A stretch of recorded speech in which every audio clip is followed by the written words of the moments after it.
J'ai le plaisir de vous présenter notre projet intitulé Séquençage des génomes du SARS-CoV-2 de la Tunisie et modélisation moléculaire pour l'étude de l'activité antivirale. Ce projet cible en fait une action accélérée et multidisciplinaire avec l'intervention de plusieurs laboratoires de recherche appartenant à différentes institutions, universités et centres de recherche, à savoir la Faculté des sciences de Tunis, l'Institut Pasteur de Tunis, le Centre de biotechnologie de Sfax, le CBBC, le CRTE et le CAMU, et faisant intervenir plusieurs chercheurs de différentes spécialités allant de la microbiologie-virologie, la chimie, la biotechnologie, l'immunologie et la bioinformatique. Ce projet donc englobe 4 parties importantes et complémentaires. La première partie concerne essentiellement le séquençage total et la notation des génomes de SARS-CoV-2 circulant en Tunisie par la technologie de séquençage à haut débit NGS, ce qui permettrait de les comparer avec les banques de données, mais aussi d'identifier d'éventuelles mutations spécifiques. Ces données seront utiles aussi pour la partie thérapie du projet et qui couvre les 3 volets suivants. Donc, le deuxième volet s'intéresse en fait à tester l'activité l'activité antivirale de plusieurs types de molécules. Ces molécules sont soit biologiques, extraites à partir de plantes extramophiles ou différentes ou de micro-organismes, ou alors des molécules de synthèse issues d'une analyse bioinformatique et qui seraient éventuellement modifiées afin d'augmenter leur activité antivirale.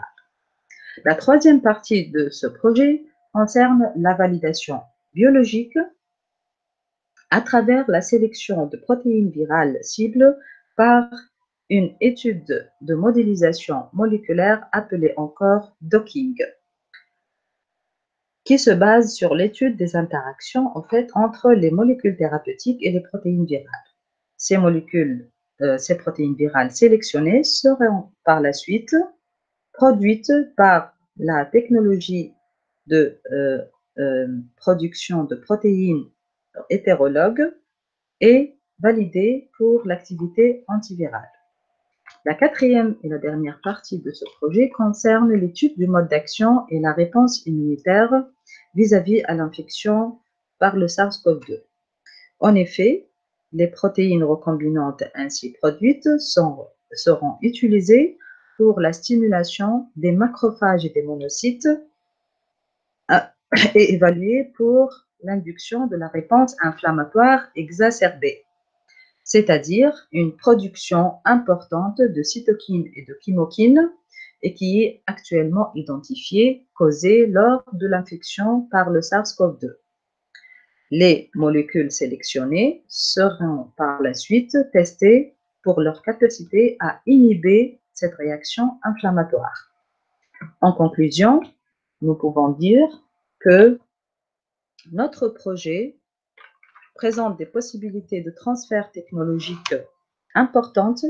Il est bien placé pour être valorisé immédiatement, moyennant des essais précliniques et cliniques, avec l'aide bien sûr du ministère de la Santé et des médecins, et avec l'appui des partenaires socio-économiques. Enfin, à l'issue de ce projet, les équipes réunies seraient à l'origine de la mise en place d'une plateforme multidisciplinaire de lutte contre les infections potentielles. Et merci.